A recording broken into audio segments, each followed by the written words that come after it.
Hello students, BSc second year का topic पढ़ रहे थे एंजाइम्स। ठीक है, बीएससी सेकेंड ईयर में एंजाइम्स का टॉपिक पढ़ रहे थे। तो मैंने आपको 6 मेजर क्लास बताई थी। 6 मेजर क्लास बताई थी, इसमें से 3 मेजर क्लास यहाँ पे लिखी हुई है। कौन सी है? ऑक्सीडो रिडक्टेज, ट्रांसफेरेजेज और हाइड्रोलेजेज। 3 मेजर क्लास मैंने लिखी है। तो ऑक्सीडो रिडक्टेजेज मेजर क्लास के अंदर क्या होता है कि दो सबस्ट्रेट के बीच में किसी ग्रुप का क्या होता है? ऑक्सीडेशन या रिडक्शन होता है।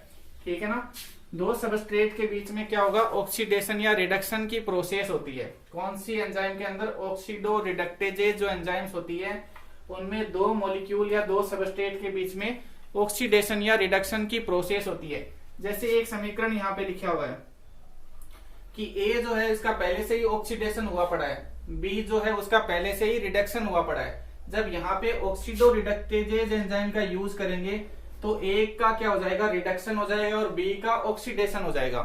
ठीक है, पहले क्या हो रहा था? ए का पहले से ही ऑक्सीडेशन हो चुका था, बी का पहले से ही रिडक्शन हो चुका था। जब यहाँ पे हम ऑक्सीडो रिडक्टेजेज एंजाइम यूज करेंगे तो ए का रिडक्शन हो जाएगा यानी कि अपचयन हो जाएगा, और बी का क्या होगा? ऑक्सीडेशन हो जाएगा यानी कि ऑक्सीकरण हो जाएगा। ठीक है, तो इस प्रकार की जो एंजाइम्स होती है वो क्या करती है? दो सबस्ट्रेट के बीच में ऑक्सीडेशन या रिडक्शन का काम करती है। इनके एग्जांपल क्या है? डिहाइड्रोजिनेज, ऑक्सीडेजेज, पेरोक्सीडेजेज और ऑक्सीजिनेज, ये इनके एग्जांपल है। दूसरी जो मेजर क्लास है वो किसकी है? ट्रांसफेरेजेज। ट्रांसफेरेजेज के अंदर क्या होगा कि दो सबस्ट्रेट के बीच में किसी ग्रुप का ट्रांसफर होता है, किसी समूह का ट्रांसफर होगा और वो किसी दूसरे के साथ में जाकर ऐड हो जाएगा। ठीक है ना, दो सबस्ट्रेट के बीच में किसी ग्रुप या किसी समूह का ट्रांसफर होगा और वो किसी दूसरे के साथ में जाकर अटैच हो जाएगा, जुड़ जाएगा। यहाँ पे एक रिएक्शन लिखा हुआ है acetyl coenzyme A plus choline. ठीक है ना, एसिटाइल कोएंजाइम ए प्लस में कोलिन। तो यहाँ पे कोलिन अगर हम इसका यूज करेंगे, अगर हम यहाँ पे ट्रांसफेरेजेज एंजाइम का यूज करेंगे तो क्या होगा? कोलिन का यहाँ पे ट्रांसफर होगा और वो एसिटाइल के साथ में जाकर जुड़ जाएगी। तो देखो कोलिन के साथ में क्या जुड़ा हुआ है? एसिटाइल। एसिटाइल कोलिन हो गया, है ना। ये कोलिन किसके साथ में जाकर जुड़ गया? एसिटाइल के साथ में, और ये कोएंजाइम ए अलग हो गया। तो क्या बना? कोएंजाइम ए अलग हो गया और एसिटाइल कोलिन बन गया। देखो यहाँ पे क्या हो रहा है? एक ग्रुप का ट्रांसफर हो रहा है दो सबस्ट्रेट के बीच में और वो किसी दूसरे के साथ में जाकर अटैच हो रही है। तो यहाँ पे कोलिन का ट्रांसफर हो रहा है और वो एसिटाइल के साथ में जुड़ रहा है, तो एसिटाइल कोलिन बन गया और जो कोएंजाइम ए था वो अलग हो गया। इसके एग्जाम्पल क्या है? ट्रांसफेरेजेज के खुद ये ही इसका एग्जांपल है। जैसे ट्रांसफेरेजेज एंजाइम्स जो होती हैं वो दो सबस्ट्रेट के बीच में किसी ग्रुप का ट्रांसफर करती है और वो ग्रुप किसी दूसरे के साथ में जाकर जुड़ जाता है। थर्ड जो मेजर क्लास है वो कौन सी है? हाइड्रोलेजेज। हाइड्रोलेजेज एंजाइम्स क्या करती है? ये H2O को ऐड करती है। जल के जो मॉलिक्यूल्स होते हैं उनको ऐड करने का काम करती है, उनको जोड़ती है ये।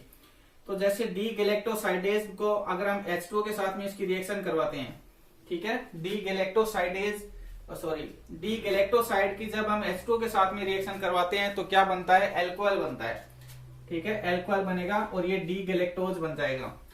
तो यहाँ पे H2O जो है वो जुड़कर क्या बना रहा है? एल्कोहल बना रहा है, एल्कोहल बना रहा है। और जो गैलेक्टोसाइड था वो किस में कन्वर्ट हो गया? गैलेक्टोज के अंदर कन्वर्ट हो गया। तो एल्कोहल यहाँ पे इसके साथ में जुड़कर एल्कोहल बना रहा है और डी गैलेक्टोज एक अलग ही मॉलिक्यूल बन गया। ठीक है, इस प्रकार के एंजाइम्स के एग्जाम्पल क्या है? गैलेक्टोसाइडेज। हाइड्रोलेजेज एंजाइम्स के एग्जांपल क्या है? गैलेक्टोसाइडेज। तो ये 3 मेजर क्लास है। 3 मेजर क्लास, बाकी जो बच गई है वो मैं आपको बताता हूं। जो मेजर क्लास है, ठीक है, अगली जो मेजर क्लास है वो कौन सी है? लाइएज। लाइएज, ठीक है ना, LYASES, लाइएज। ये क्या काम करती है, या ये जो एंजाइम्स होते हैं लाइएज, ये क्या काम करती है?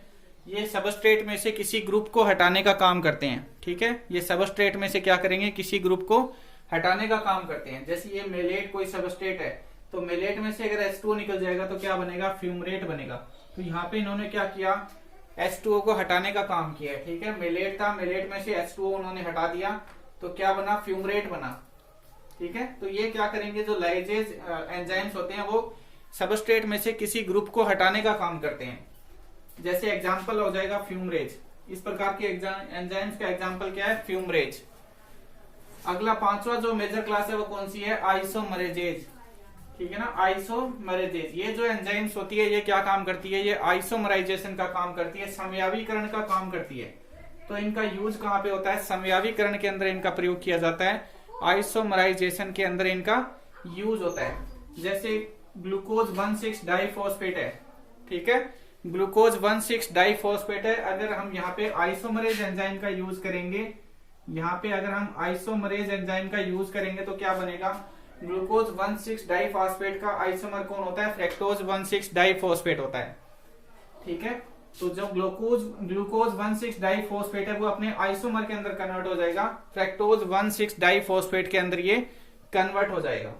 एग्जाम्पल क्या है इस प्रकार के एंजाइम्स के, आइसोमरेज और एपिमिरेज, ठीक है। आइसोमरेज एंजाइम की उपस्थिति में आइसोमर्स बनते हैं, एपिमिरेज एंजाइम की उपस्थिति में एपिमर्स बनते हैं। 6 जो मेजर क्लास है, लास्ट मेजर क्लास कौन सी है, लाइगेज। लाइगेज एंजाइम्स क्या काम करती है, ये दो मॉलिक्यूल्स को जोड़ने का काम करती है और इसमें एटीपी का यूज किया जाता है, ठीक है। दो मॉलिक्यूल्स जोड़ेंगे और यूज किसका होगा, एटीपी का यूज होता है। जैसे एसीटेट प्लस को एंजाइम ए प्लस में एटीपी, एसीटेट को एंजाइम्स ए प्लस एटीपी, ठीक है ना, एक ये हो गया, एक ये हो गया और एक ये हो गया, एसीटेट प्लस को एंजाइम ए प्लस में एटीपी। तो यहाँ पे जो लाइगेज अगर एंजाइम यूज करेंगे, ठीक है ना, यहाँ पे अगर हम लाइगेज एंजाइम यूज करेंगे तो क्या होगा, एसीटेट के साथ में को एंजाइम ए जुड़ जाएगा, ठीक है ना, एसीटेट के साथ में क्या जुड़ जाएगा, को एंजाइम ए जुड़ेगा, तो क्या बनेगा, एसिटाइल को एंजाइम ए बन जाएगा, acetyl co enzyme A plus में यहाँ पे एटीपी का यूज हो रहा था, एटीपी का ब्रेकडाउन होगा, यहाँ पे एटीपी किस में कन्वर्ट हो जाती है, एएमपी में। एटीपी टूटती है तो क्या निकल जाएगा, एक पायरोफॉस्फेट अलग हो जाएगा, ठीक है ना, एक फास्फेट का मॉलिक्यूल यहाँ पे बाहर हो जाएगा। तो एटीपी का यूज किया जाता है और दो मॉलिक्यूल्स को जोड़ते हैं। एंजाइम कौन से, लाइगेज एंजाइम्स एटीपी का यूज करके दो मॉलिक्यूल्स को जोड़ने का काम करते हैं। इस प्रकार की एंजाइम के एग्जांपल्स क्या हो जाएंगे, इस प्रकार की एंजाइम्स के एग्जांपल क्या होंगे, एसीटेट सिंथेटेज, ठीक है ना। एक याद रखना, जो लाइगेज है उस लाइगेज को सिंथेटेज नाम से भी जाना जाता है, ठीक है ना। ये जो मेजर क्लास है छठी कौन सी, लाइगेज, इसको सिंथेटेज मेजर क्लास के नाम से भी जाना जाता है। तो लाइगेज का एग्जांपल क्या हो जाएगा, एसीटेट सिंथेटेज, एसीटेट सिंथेटेज। अब हम देखते हैं एंजाइम्स की प्रॉपर्टीज, ठीक है, विशेषताएं क्या क्या होती है, एंजाइम्स की प्रॉपर्टीज या उसकी विशेषताएं क्या होती है। तो सबसे पहली प्रॉपर्टीज है, एंजाइम जो होते हैं वो कोलोइडी प्रकृति के होते हैं, ठीक है। एंजाइम्स का नेचर क्या होता है, कोलोइडी होता है। जितनी भी एंजाइम्स होती है उनकी जो साइज होती है वो बहुत बड़ी होती है, काफी बड़ी साइज के एंजाइम्स होते हैं, यानी कि जायंट साइज की होती है। एंजाइम्स की जो साइज होती है बहुत बड़ी बड़ी एंजाइम्स होती है। इनका मोलिकुलर वेट जो होता है, अणु भार 12,000 से लेकर 1 मिलियन तक होता है, ठीक है। एंजाइम्स का जो मोलिकुलर वेट होता है, अणु भार जो होता है वो 12,000 से लेकर 1 मिलियन तक का होता है। एंजाइमों के अंदर जो एंजाइम्स खुद होती है उसकी साइज बड़ी होती है, लेकिन जो सबस्ट्रेट और जो प्रोडक्ट बनते हैं, ठीक है ना, जिस सबस्ट्रेट के ऊपर एंजाइम काम कर रही होती है वो सबस्ट्रेट का जो आकार होता है वो छोटा होता है, और जो प्रोडक्ट बनेगा उस प्रोडक्ट का भी आकार कैसा होता है, छोटा होता है। तो यहाँ पे सबस्ट्रेट और प्रोडक्ट की जो साइज होती है वो एंजाइम की साइज से हमेशा कम रहेगी। एंजाइम के ऊपर एक एक्टिव साइट होती है, एंजाइम के ऊपर क्या होती है, एक एक्टिव साइट होती है जहां पर सबस्ट्रेट आकर जुड़ता है, ठीक है ना। एंजाइम के ऊपर क्या होती है, एक एक्टिव साइट होती है। एक्टिव साइट क्या चीज होती है कि जिस जगह पे सबस्ट्रेट आकर जुड़ेगा वो जगह क्या कहलाती है, एक्टिव साइट कहलाती है। तो एंजाइम यहाँ पे आप देख रहे हो, एंजाइम की साइज जो है वो बड़ी है, सबस्ट्रेट की जो साइज है वो कम है, छोटा है सबस्ट्रेट। दूसरा, एंजाइम जो होती है उनकी नेचर जो होती है वो कैटालाइटिक होती है, ठीक है ना, उत्प्रेरित प्रकृति के एंजाइम होते हैं।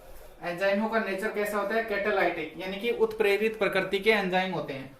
ये क्या करेंगे, रिएक्शन की स्पीड को बढ़ाने का काम करते हैं। अभी उत्प्रेरक जो होते हैं वो नॉर्मली क्या काम करते हैं, अभिक्रिया की गति को बढ़ाते हैं, रिएक्शन की स्पीड को फास्ट कर देते हैं। तो यहाँ पे एंजाइम क्या करेंगी, रिएक्शन की स्पीड को इंक्रीज कर देती है, बढ़ा देती है। लेकिन एंजाइम कभी भी खुद यूज्ड अप नहीं होती है, ठीक है ना। केमिस्ट्री में हम पढ़ते हैं कि एंजाइम्स जो होती है वो खुद यूज हो जाती है, लेकिन यहाँ पे हम क्या पढ़ रहे हैं, बोटनी के अंदर जो हम एंजाइम्स पढ़ रहे हैं वो कैसी है, जैविक प्रकृति की है, ठीक है ना। बायोकैटालाइस्ट बोलते हैं इनको, बायोकैटालिटिक नेचर की होती है, जैविक प्रकृति की होती हैं। तो ये जो एंजाइम्स होती हैं वो खुद यूज्ड अप नहीं होती है, लेकिन ये अभिक्रिया की गति को बढ़ा देंगी। एंजाइमों की स्ट्रक्चर जो होती है वो कभी भी चेंज नहीं होती है, ठीक है ना। जिस स्ट्रक्चर की एंजाइम रिएक्शन के अंदर भाग ले रही है, जब रिएक्शन समाप्त हो जाती है तो उसी स्ट्रक्चर की एंजाइम हमें वापस मिल जाएगी। तो एंजाइम कभी भी अपनी स्ट्रक्चर को चेंज नहीं करेगी, उनकी संरचना में कोई परिवर्तन नहीं होगा।